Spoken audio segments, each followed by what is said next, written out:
So I actually lived in Chandler and then moved to Gilbert. And I wouldn't say I fled Chandler per se, but I do know a lot about the city. So today we're going to talk about reasons not to move to Chandler. And I really want to get into the nitty gritty of it. And also a lot of these thoughts are not just my own. We actually surveyed people that live here in Chandler. So today, hopefully I can be a resource for you, save you some time, hopefully a headache. I'm Courtney Strelzik. I'm a local real estate agent here, and I'm creating a channel really to be a guide and a resource when you are moving to the Phoenix East Valley. And also, if one of the things that we talk about today is a deal breaker for you and Chandler is not the right place for you, I will be sharing some areas that may be good alternatives or better options. But when we were surveying people that live in Chandler, one of the most common things that came up is Chandler is boring. And when I saw this, I kind of had a laugh because when I first moved to Phoenix Metro, I was 25 years old and my friend actually lived in Chandler, and I remember going and visiting her and hanging out with her and saying it's boring.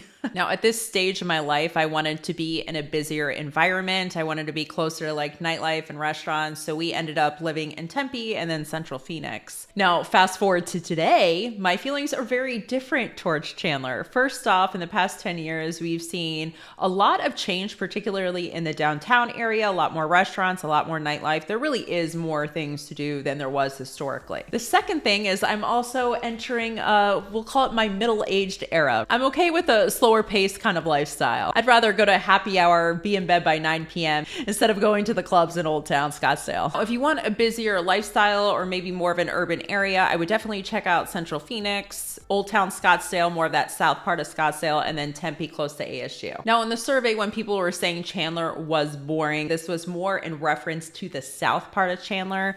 North Chandler is definitely going to have more options as far as like restaurants, bars, and shopping. The second reason not to move to Chandler actually kind of coincides with, it's boring. And this was that it's suburbia. And yes, Chandler is a suburban city. It's highly residential. There is, lower density. You're going to see a lot of like single family homes. Now there are some apartments and townhomes, but definitely not near as much as like Central Phoenix or, Tempe near ASU. It's also a car oriented city. We have next to no public transportation, so you really need a vehicle to get around. Now the pros of Chandler being a suburban city is that you have parks, you have green spaces, rec center, and there's a lot of community events, particularly in the downtown Chandler area.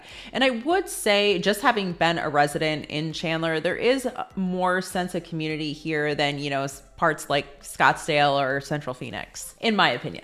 Now, the third reason not to move to Chandler, the thing that came up in the survey was crime. And this can kind of be a tricky topic to cover, just because safety can be highly subjective or, really relative to comparing to where someone came from. One website that is a great resource, it provides a really good visualization of crime in Phoenix Metro, is crimegrade.org. And it actually will look at crime per capita and rank it. So red is going to be higher crime per capita, and then it goes to yellow, green, darkest green indicating the lowest crime per capita. So we can see here, more in the north part of Chandler, we are seeing some yellow, some lighter green, and then as we go further south, southeast, we're going to see darker and darker green. Keep in mind, this is intended to be a visual. I would definitely do more research than just this. And a reason for that, it doesn't differentiate between if it was petty crime or violent crime, and those are definitely two very different things. Another great resource that I share with my clients is communitycrimemap.com, and this will actually show you what crimes were reported in a specific area. The fourth reason not to move to Chandler that came up on the survey was that it's dirty. On the survey, when people are saying that Chandler is dirty, they were often comparing it to Queen Creek or Gilbert, and I would definitely say there's some truth to it. And this is the reason for it. So Chandler has a lot of older neighborhoods, and what comes with older neighborhoods is you often don't have HOAs. And what comes with not having an HOA are some homes that are not well kept. Once in a while, you will see a house that has like 5 or 6 cars in the front of its home. That is kind of the nature of the beast when you don't have an HOA. Where Queen Creek and Gilbert, there's going to be a lot more neighborhoods with HOAs. I do want to make note, this is in reference to more of the north part of Chandler. The south part of Chandler is going to have more of a similar feel to Gilbert. I personally never thought Chandler was a dirty city when I was living there, but this was something that came up a few times, so there must be some truth to it. Now, the fifth reason not to move to Chandler per the survey was that we don't have mountain views views in Chandler? And that is correct. Maybe if there's like a wide open space, you might be able to see some mountains in the far distance. But if you're wanting to stay in the East Valley and really want mountain views, other areas I would recommend: Ahwatukee by South Mountain, Apache Junction by the Superstition Mountains has some great views, Las Sendas and Mesa. And then there are some parts in Queen Creek and Santan up against Santan Regional Park that have some great views as well. But Chandler is going to be pretty flat. If you want to go hiking though, there are some trails. You're going to find trail systems both in South Mountain, and depending what part of South Chandler you're in, you aren't terribly far away from the Santan Regional Park as well. Both those parks are going to be like 15-20 minutes depending on what part of Chandler you're in. So sixth reason not to move to Chandler is there is not a lot of new construction and the homes are older. And this is absolutely the case. Chandler is a more established area, it's already built out, so you aren't having a lot of options for new construction.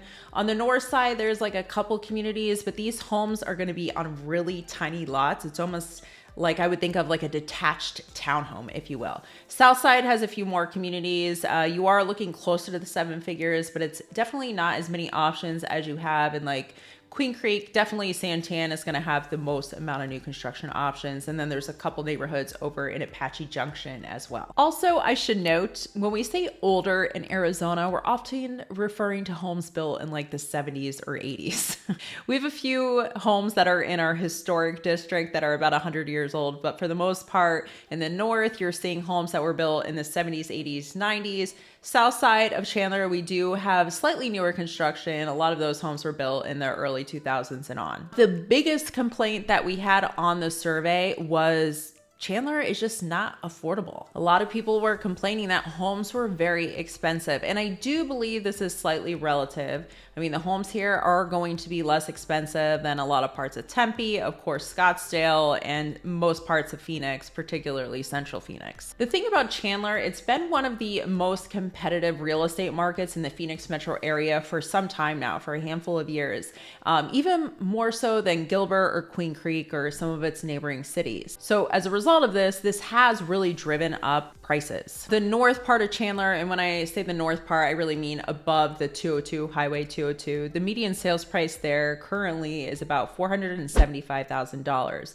On the south side of Chandler, you're looking closer to $630,000 for the median sales price. So yes, the south side in general, homes are going to be more expensive, but something to keep in mind too is if you had the same exact house in South Chandler compared to North Chandler, like same lot size, finishes and everything, it would actually be more expensive in the north part of Chandler. But the reason why the south side has a higher median sales price is because the homes are larger there. There's a lot more luxury listings, and that brings the median sales price up quite a bit. And then the north side has townhomes and condos and more starter homes, so that kind of brings down the median sales price in that part of Chandler. And something to note, generally in the East Valley, the further away from Phoenix that you get, as a rule of thumb, it tends to get less expensive. So if you are looking for a more affordable area, places that I would consider is definitely Santan Valley, definitely certain parts of Mesa, and Apache Junction, particularly Blossom Rock area. There's a lot of new construction, really good deals that are out that way as well. But if you want to stay more central or you need to be closer to Central Phoenix, Ahwatukee is also a place I would not sleep on. A lot of people do. It's kind of a quiet town, but it's much more central, and the median sales price is a little bit lower there. In the beginning of the video, I did mention that we left Chandler for Gilbert, and the main reason we moved to Gilbert, we actually just found a great deal on a home. Honestly, if I had the opportunity to move back to Chandler, I would move there in a heartbeat. I personally love Chandler, and I know a lot of other people do as well. And if you noticed the theme in this video, there are a lot of differences between the north and the south part of Chandler. So if you're considering Chandler, you definitely want to understand those differences. So go ahead and watch this video right here. I break it down. Thank you so much for your time and have a fantastic day.